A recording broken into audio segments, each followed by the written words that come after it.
5 years. $2 million. 17 specialists flown in from 3 continents, and Evelyn's Ferrari still sat in the garage like an unsolvable equation, cold, silent, untouched by all of it. No one could explain why that legendary engine refused to start.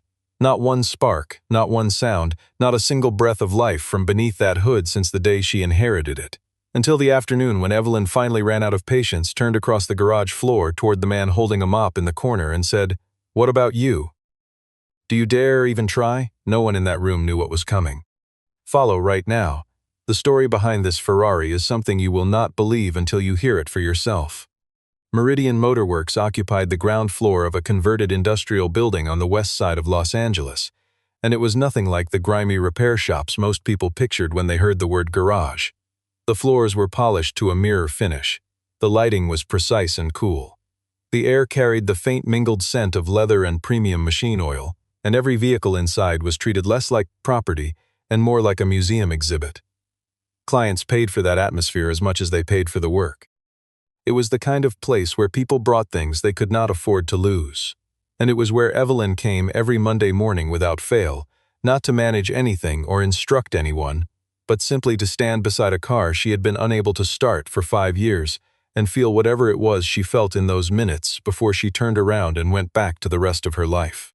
Evelyn was 41 years old. She ran Holloway & Crane, one of the most respected architectural design firms on the West Coast, and in every professional context she inhabited, she was the person who moved first, spoke clearest, and left a room knowing more than she had when she entered. She was not a woman who allowed problems to outlast her attention. She was precise in her language, deliberate in her decisions, and disciplined in the way she held the line between what she felt and what she chose to show. These qualities had built everything she had. Except for one thing they had not been able to touch at all. The Ferrari 250 GTO had belonged to her father. It was a 1963 model, one of fewer than 40 examples still confirmed to exist in the world, and its body was finished in Rosso Corsa, a red so deep and particular it seemed to shift color depending on where the light touched it. The chrome along the vents had dulled slightly over the decades, and the leather inside had taken on the specific softness of something that had been handled and loved for a very long time before being left to wait. Her father had died 5 years earlier and the car had come to her through his estate, arriving at Meridian on a flatbed in late autumn, and from that first day it had never once started. She did not love cars. She had never been interested in racing or engineering or the mechanics of anything that ran on fuel. But this car was different, and the reason was simple and irreducible. It was the last thing on earth that still connected her to the man who had raised her. Her father had been a private person in the way that certain men of his generation were private, not cold, not absent, but contained, someone who expressed care through presence and action rather than declaration. He had mentioned the Ferrari only rarely, and when he did it was always briefly, and the few things he had said about it stayed with her precisely because they were so few. He had told her once that it had been with him a long time. He had told her once that it mattered to him in a way he could not fully explain. She had not pushed. She had thought, as children always do, that there would be time. There was not. Now the car sat in bay number 4 at Meridian, and every Monday morning she stood beside it for a few minutes without knowing what she was waiting for, only that she was not ready to stop. What she wanted, if she allowed herself to be entirely honest, was to hear the engine, just once. Her father had described that sound once briefly, in passing, as the thing that made him feel most in the world. She wanted to know what he had meant. She wanted to be in the room when it happened. That Monday in late October she stood beside the car longer than usual, her hand resting on the roof, the metal cold beneath her palm. Then she turned and walked out into the pale morning light and left the Ferrari exactly as it always was, perfect, silent, and completely unreachable. The file on the Ferrari was thick enough to be mistaken for a legal brief. Evelyn had read every page of it so many times she could recall specific passages without opening it. The chain of failed interventions had begun within weeks of the car's arrival, when Cameron, Meridian's senior technician, ran the first diagnostic. Cameron was 47, broad-shouldered, and wore his 2 decades of experience with European vintage vehicles the way certain men wear expensive watches, visibly and often. He had worked on Maseratis, Alfa Romeos, and more than a dozen historic Ferraris over the course of his career, and when he first examined the 250 GTO, he had spoken with the easy confidence of someone who expected to be finished within a week. He was not finished within a week. He was not finished at all. He ran 3 complete diagnostics over the following month and produced documentation that was meticulous, professionally formatted, and entirely without conclusion. He had theories. He always had theories. None of them led anywhere. Over the 5 years that followed, Evelyn had brought in 3 Ferrari specialists from Maranello, flown directly from the manufacturer's hometown in northern Italy at a combined cost of more than $400,000 in travel, accommodation, and professional fees. 2 German engineers who had spent their careers restoring competition-era engines added $60,000 to the ledger and departed having replaced 4 components, all of which were correct to begin with. A British restoration team arrived with 7 technicians, worked for 6 weeks, replaced 15 parts, and left without making any meaningful progress. A retired American engineer who had once participated in the restoration of a 250 GT for a private museum in Geneva spent 4 days examining the car, asked for 2 more to think, and then politely declined to continue. Each expert produced documentation. Each document was thorough, technically precise, and ultimately inconclusive. The largest single expenditure had been Adrian. Evelyn had flown to Rome specifically to meet him, having been told by 2 separate sources in the restoration community that he was the only living technician to have successfully brought 3 separate examples of the 250 GTO back from non-operational states. Adrian was in his mid-50s, quiet-spoken, and genuinely distinguished in his field. He arrived at Meridian with 2 assistants and a collection of specialized instruments that required their own shipping cases. He spent 3 months on the car.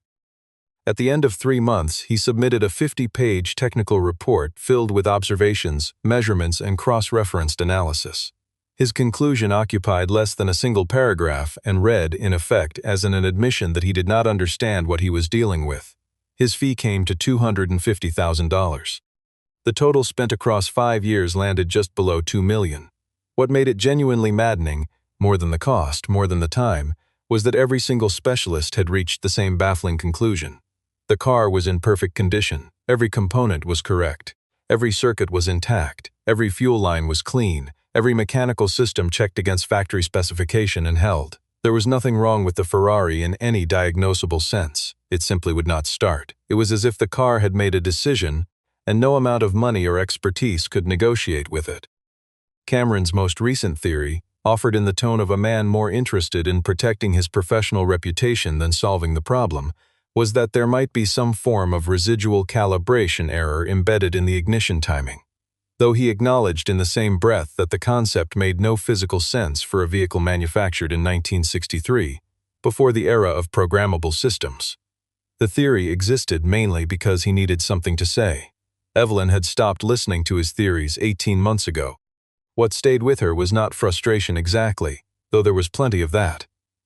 It was a feeling closer to the sense that everyone who had touched the car had been asking the wrong questions, that the answer was somewhere inside it, patient and unmoving, and that no one who had come and gone had been willing to be still enough to find it. Isaac had been at Meridian for 3 months when the story turned. He had been hired as a maintenance and cleaning contractor through a third-party staffing agency, and his intake paperwork listed no prior automotive industry experience. Only a general labor background and a residential address in a part of the city where people did not often land prestigious technical careers. He was 38, lean, with the kind of face that was easy to overlook because it gave so little away. He wore the gray uniform that Meridian required of its maintenance staff and moved through the garage with the quiet efficiency of someone who had learned long ago that invisibility was its own form of freedom. He arrived on time, he did his work without incident, and by the end of his 3rd week no one at Meridian had had a substantive conversation with him about anything. What distinguished him, if anyone had been paying close enough attention, was his hands. They were not the hands of a man whose primary relationship with physical labor involved pushing a mop across polished floors. The calluses were in the wrong places, or rather, in very specific places, the kind that develop from years of sustained contact with precision tools. The joints of his fingers carried old marks from sustained fine work, and no matter how thoroughly he washed them, there remained at the base of his fingernails a faint trace of machine oil that had been absorbed too deeply to fully disappear. Grace, Meridian's front desk coordinator, had noticed this early on but said nothing. People carried histories that were not her business to investigate. What Grace had noticed more recently was the way Isaac behaved around the Ferrari. It was not obvious. Nothing about Isaac was obvious, but it was consistent. Whenever his cleaning circuit brought him through bay number 4, he would pause for just a moment longer than necessary, not staring, not lingering in any way that drew attention, just a brief stillness before he moved on. But the angle of his gaze was not the angle most people used when they looked at that car. He did not look at the hood the way enthusiasts did, or at the sculpted bodywork the way admirers did. He looked at the rear wheel arch, at the undercarriage from a low, oblique angle, at the junction between the frame rail and the firewall, places that only mattered to someone thinking about how a car was built rather than how it looked. 2 weeks before the afternoon everything changed, Cameron had left a technical drawing on his workbench, a detailed cross-section of a V12 engine from the early 1960s, pulled from an archive reference binder.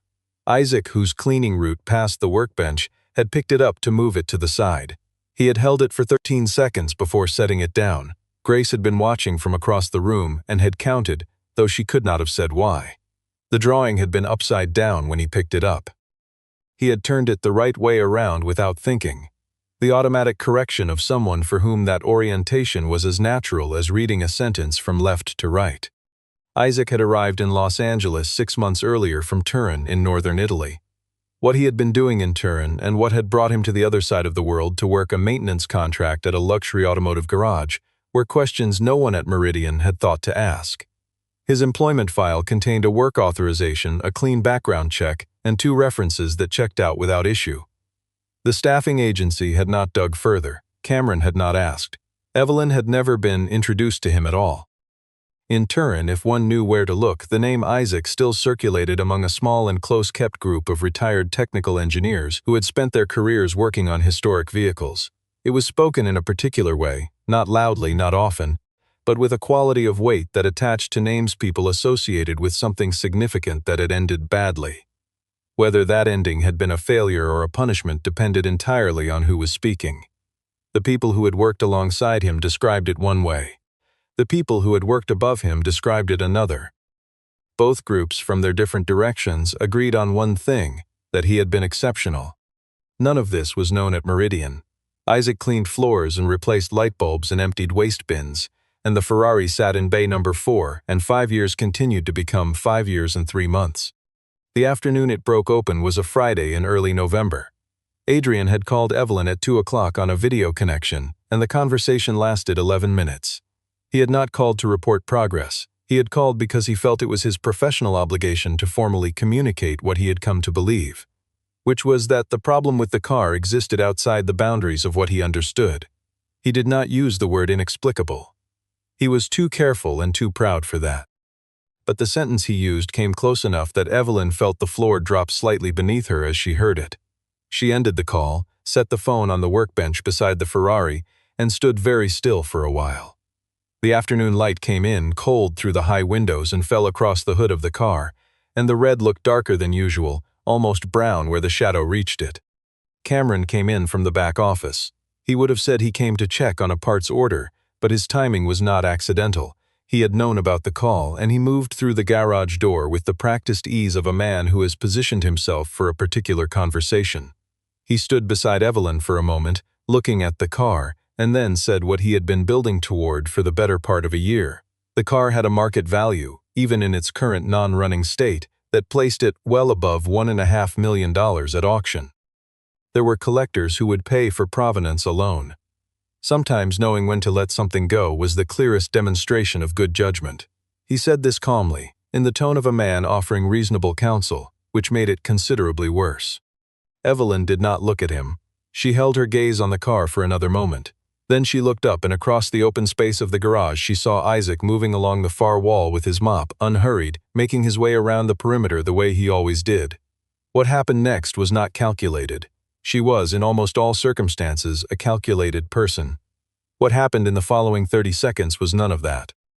It was 5 years of expertise and invoices and polite professional failures accumulating into one unguarded moment, the kind that arrives when the gap between what a person controls and what a person feels finally closes entirely.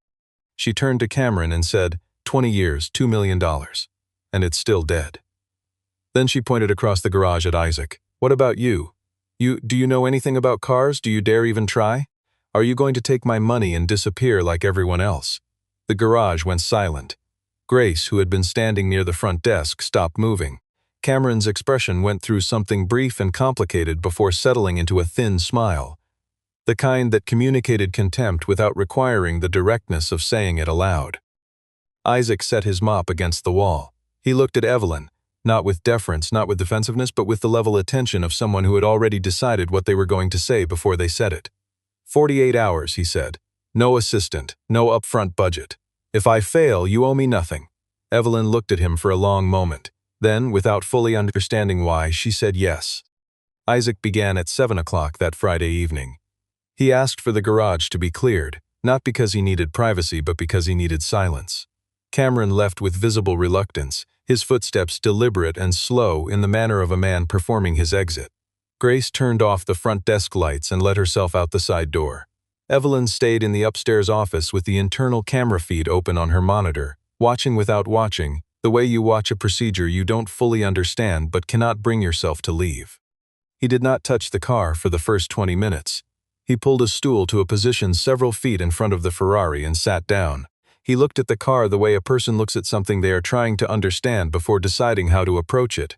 Not analyzing exactly, more like waiting for it to show him where to begin.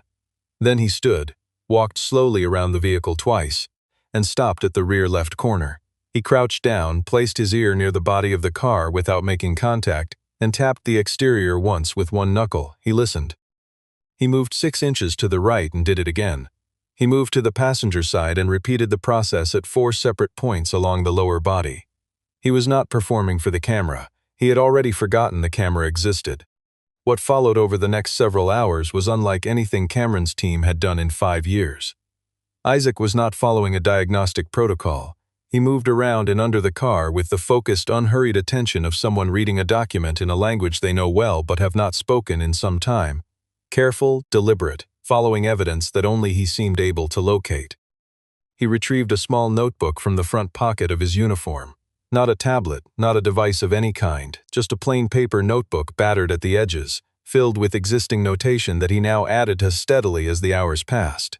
By the time Saturday morning arrived and Cameron walked in through the side entrance, earlier than necessary, arriving to observe, which to say arriving to wait for a failure, Isaac had removed a small assembly from the right side of the gearbox housing and set it on a cloth on the workbench. It was a component roughly the size of a fist, unremarkable in appearance, positioned in a location that none of the previous specialists had focused on in 5 years of examination. Cameron looked at it, then looked at Isaac. "That's the torque balance linkage," he said. "If you've disturbed the load distribution on that assembly incorrectly, you risk cascading stress fractures through the drivetrain." Isaac was bent over the gearbox housing and did not look up. "I know what it is," he said. "This is exactly where I need to be." Cameron stood there for another moment, then walked to the back of the garage and made himself busy with something unrelated. Grace came in at 9 with 2 coffees.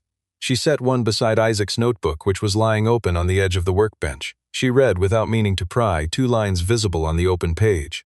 One was a sequence of measurements written in a hand so small and even it could have been typeset. The other was a single sentence in the margin, written in a mix of English and Italian in slightly different ink, as if it had been added at a separate moment. "The problem is not in the engine. The problem is that no one has asked what the car is trying to say." Grace set the coffee down. She did not mention what she had read to anyone, but she thought about it for the rest of the day. By Saturday afternoon, the quality of Isaac's movement had shifted. He had stopped exploring and started confirming. He sat for a long time in front of a specific section of the chassis near the firewall, entirely still, with the expression of someone who has worked their way through to the end of a problem and is spending a final quiet moment verifying what they already know is true. He asked to speak with Evelyn alone on Sunday morning. Grace relayed the message upstairs, and Evelyn came down at 8 o'clock wearing a dark blazer, her expression controlled in the way it always was when she was preparing for something she could not fully predict. Cameron was at the garage entrance when she arrived. She paused at the doorway and looked at him with a quality of stillness that he understood to mean he was not included in this conversation. He stayed outside. Isaac had arranged 3 objects on the workbench beside the Ferrari. The first was the small metal assembly he had removed from the gearbox housing, now cleaned and set on a separate cloth so that its structure was fully visible.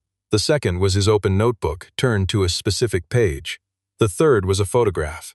It was a black and white image, small, slightly curled at the corners, printed on the thicker paper stock of an earlier decade. Isaac had found it tucked inside the rear trunk lining, wrapped in a thin layer of oilcloth, pressed into a seam that had not been opened or examined since the last person who knew it was there had placed it. He set it in front of Evelyn without saying anything first. The photograph showed a man standing beside this Ferrari, identifiable by a specific unrepeated imperfection on the front left fender, a flaw so small it was easy to miss but exact enough to be certain, at what appeared to be a European racing circuit on a clear day. In the lower corner, written in Italian in a hand she did not recognize at first and then slowly did sempre tua. 1963, for yours always. 1963. The man in the photograph was her father. Younger than she had ever known him, younger than any image in her family's possession, standing beside that car with an expression she had never in her life seen on his face. Not pride. Something deeper and more private than pride. Something that looked, from this distance and this angle and across all those intervening decades, like a man at the exact center of his own life. Evelyn did not move for a long time. When she finally looked up, Isaac began to explain. He spoke in the manner of someone who has spent a great deal of time deciding exactly what to say and has committed to saying only what is true and nothing beyond it. The Ferrari had no mechanical fault, it had never had one. The reason it would not start was not a broken component or a missing calibration or an obscure manufacturing defect. It was an intentional mechanism, a custom-built locking system integrated into the ignition sequence and installed by hand, after the car left the factory, by a craftsman working privately and without documentation. The mechanism did not appear in any Ferrari record. It could not be detected by standard diagnostic process because it did not behave like a malfunction. It behaved like a deliberate instruction. The car would only start if you knew the exact sequence of specific physical actions required to release it, a sequence with no written record, known only to the person who built it and whoever that person had chosen to tell. Isaac pointed to a section of the small metal assembly on the cloth. "This is the trigger point," he said. "Not a lock, not a standard switch, a sequence lock. Every specialist who worked on this car spent their time examining the engine, the ignition electronics, the fuel system. No one came here because nothing here looks broken. It isn't. It was built this way intentionally by someone who understood exactly what they were doing and wanted it to stay that way." Evelyn asked the question she had been holding since he began. "How do you know this?" Isaac paused, the first pause she had seen from him in 2 full days. Something passed across his face in that pause, not quite emotion and not quite its absence, but something occupying the space between. "Because I have seen this mechanism before," he said, "once. In Turin, built by the same man. The garage was entirely quiet. Outside, Cameron had moved closer to the door. Evelyn could see from the shadow through the frosted glass panel that he had been listening. She did not address this yet. Cameron pushed the door open.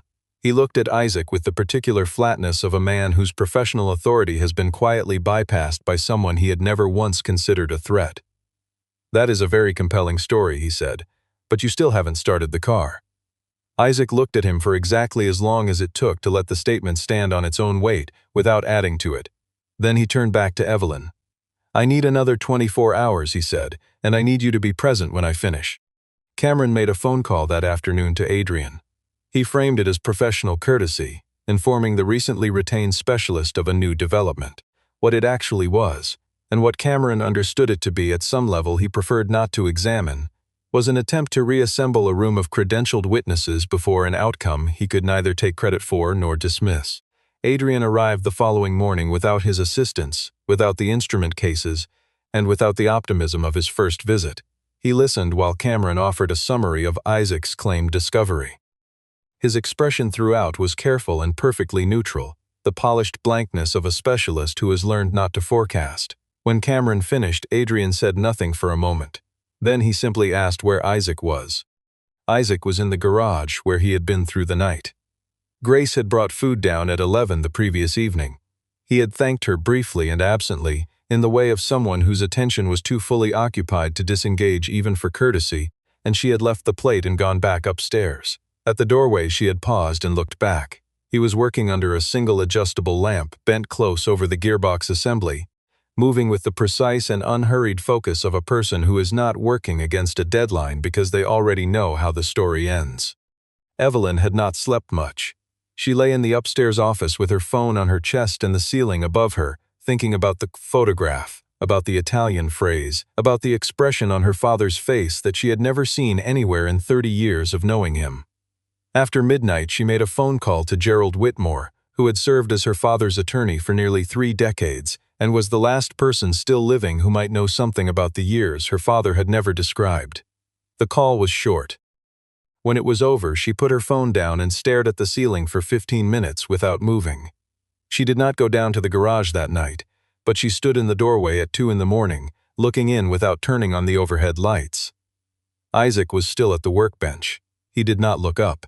She left without saying anything, and later she would not be entirely certain whether he had known she was there. Isaac appeared in the doorway of Evelyn's office at 11 o'clock on Monday morning. He looked like a man who had worked for 3 days without adequate sleep and had not yet decided whether the investment had been worth it. But his eyes were entirely clear. "Are you ready?" he said. She had been ready since 2 in the morning, though she would not have used those words. They came down to the garage together. Cameron was already there, standing near the driver's side of the Ferrari with his arms crossed in the manner of a man who has prepared 2 different speeches and is waiting to determine which one the situation requires. Adrian stood near the side door, separate from the group, his expression the carefully maintained neutrality of a professional who has learned not to forecast. Grace stood near the workbench, holding nothing, watching everything. Isaac walked to the passenger side and opened the door. He stood for a moment at the threshold looking at the interior, the leather, the instruments, the steering wheel, in the way of someone crossing a threshold they have been considering for some time. Then he lowered himself into the driver's seat. What he did next was not what anyone watching expected. He did not reach for the ignition key.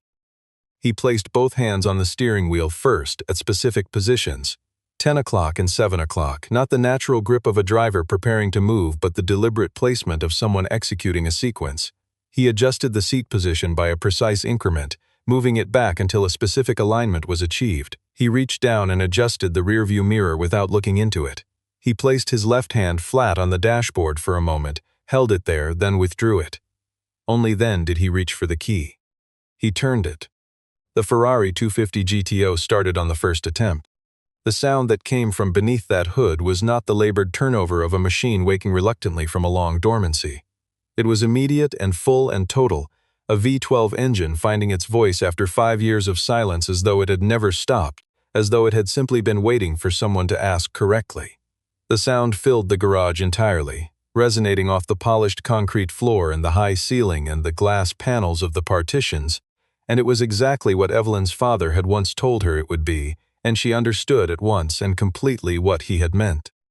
Less like a machine, more like something alive. Evelyn took 2 steps forward before she was aware she had moved. She stopped at the driver's side window. She looked in at Isaac, who was watching the instrument panel rather than the people around him, his expression composed and unreadable. Then she did something that no one in the garage had anticipated. She knelt down so that she was at eye level with the door, placed her palm flat against the roof of the car, and closed her eyes. No one spoke. The engine ran clean and steady. Grace pressed her fingers together at her sides. Even Cameron for a moment was entirely still. Isaac turned the key back. The engine stopped. He stepped out. Cameron spoke first. His voice was controlled in the way voices are controlled when they are covering something less steady beneath. "That sequence you used," he said. "There's no record of that anywhere. Where did it come from?" Isaac said. "From the person who designed it." Cameron, and who was that? Someone who didn't want it written down. Cameron held his position for another moment, then shifted his approach to the question he had been building toward all morning. "Then let me ask you something simpler. Who exactly are you?" Isaac looked at Adrian before he answered. He held the eye contact for a measured moment. "You were the technical supervisor on the Lusso restoration in Turin in 2009, he said. "I was the lead engineer on that project." Something moved through Adrian's expression, involuntary, brief, and impossible to fully suppress. His mouth opened slightly, then closed. Isaac turned to Evelyn. He spoke without hurry and without performance, in the tone of someone discharging an obligation that has been deferred too long. He had spent 14 years at Ferrari as a specialist in historic vehicle restoration and custom mechanical design. The craftsman who had built the locking mechanism in this car, the man standing beside the Ferrari in the black and white photograph, whose handwriting was in the lower corner of that image, had been Isaac's mentor.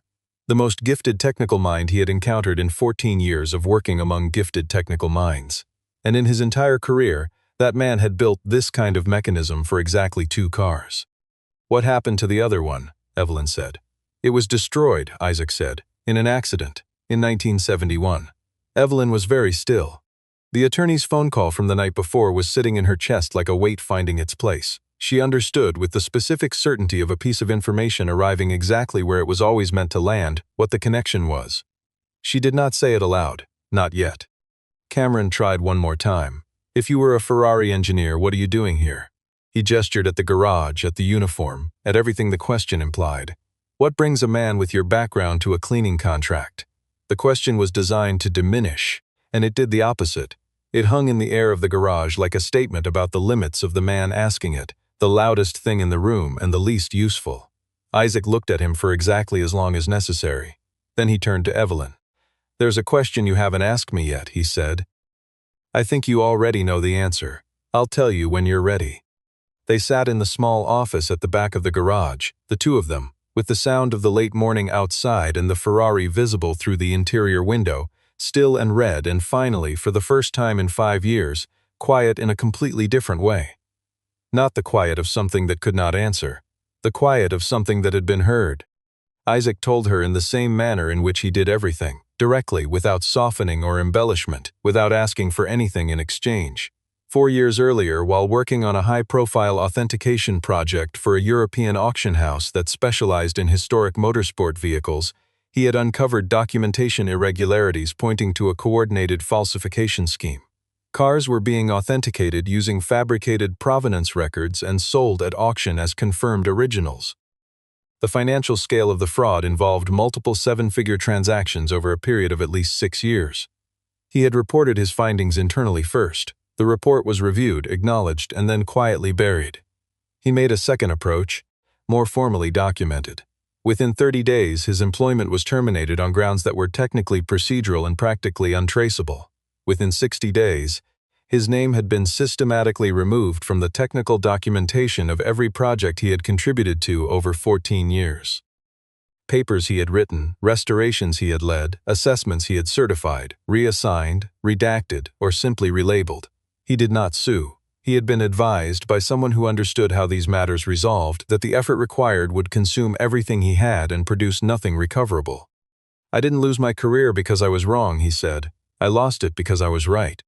He had come to Los Angeles because he needed to be somewhere that carried no previous context around his name. The maintenance work was not a punishment and not a disguise. It was simply what was available and what required nothing he wasn't willing to give. He had not planned for the Ferrari. When he walked into Meridian on his first week and saw the car in bay number 4, he had recognized the mechanism immediately. The way you recognize the handwriting of someone who taught you to read. And he had made no plan beyond staying and waiting for the moment that announced itself. He had not approached Evelyn. He had not identified himself. He had simply done his work and remained present and let the situation develop at its own pace. "I wanted to know whether the car deserved the person keeping it," he said, "before I decided what to do." Evelyn listened to all of it without interrupting. When he finished, she looked at her hands for a moment. The engine had run. Her father's photograph was in her jacket pocket. The Italian handwriting was still sitting in her memory like something she had been trying to translate for years and had only just now understood. She thought about the attorney's call from the night before, about the year 1963, about all the years between then and a Friday afternoon when she had pointed at a man holding a mop and said, without thinking, the truest thing she had said in 5 years. "Do you dare even try?" "You did something that $2 million couldn't do," she said quietly. Isaac's answer was immediate. "You don't owe me anything." Cameron submitted his resignation the same afternoon by email, in language that was carefully professional and said nothing true. He framed it as a mutual transition, designed to suggest a choice freely made rather than a position that had become untenable. Evelyn read the email once, forwarded it to the staffing firm, and did not write back. Adrian's departure was different in kind and considerably more honest. He found Isaac in the garage in the late afternoon while Isaac was returning tools to their positions and organizing the workbench with the unhurried attention of someone who has finished a thing properly. Adrian stopped a short distance away and stood in the specific silence of a man who has something to say but is uncertain he has earned the right. Then he spoke in Italian, quietly, without audience. He had seen Isaac's name on the Turin records, had been told at the time that Isaac had departed voluntarily, had not pushed further because pushing was not his habit, and had carried a low-grade discomfort about that non-decision for 4 years without fully locating its source until this morning. He extended his hand. Isaac shook it. Nothing more was exchanged. Adrian walked out through the front entrance and did not return. Grace asked Isaac what he intended to do next. She asked it with the care of someone who hopes a particular answer without encoding that hope in the question. Isaac said he was not yet certain. For the first time in that statement, there was no weight in it. Not the answer of a man without options, but of a man standing before more of them than he had faced in several years, in no particular hurry to choose. Evelyn gave instructions that the complete technical record of the locking mechanism, every notation Isaac had made, every measurement, every step of the sequence, be archived privately in the Ferrari's file, accessible only by her direct authorization. The mechanism itself was restored to its original position in the gearbox housing, functional and intact. The photograph was returned to its place in the trunk lining, wrapped again in oilcloth, pressed into the same seam. Some things were meant to stay exactly where they were. A week later, Evelyn drove the Ferrari for the first time.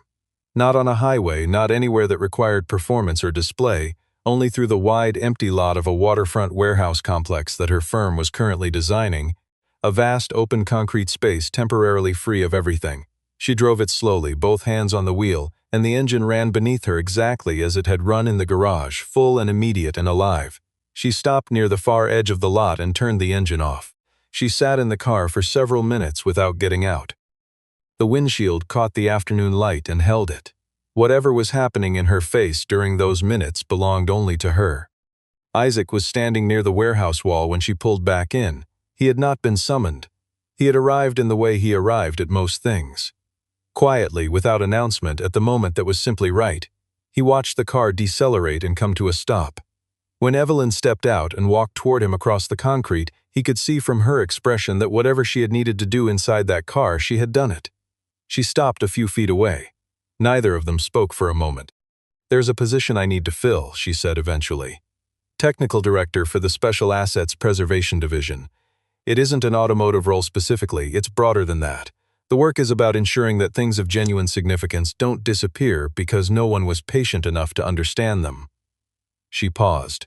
"That's either a job description or a different kind of statement. I'm not entirely certain which."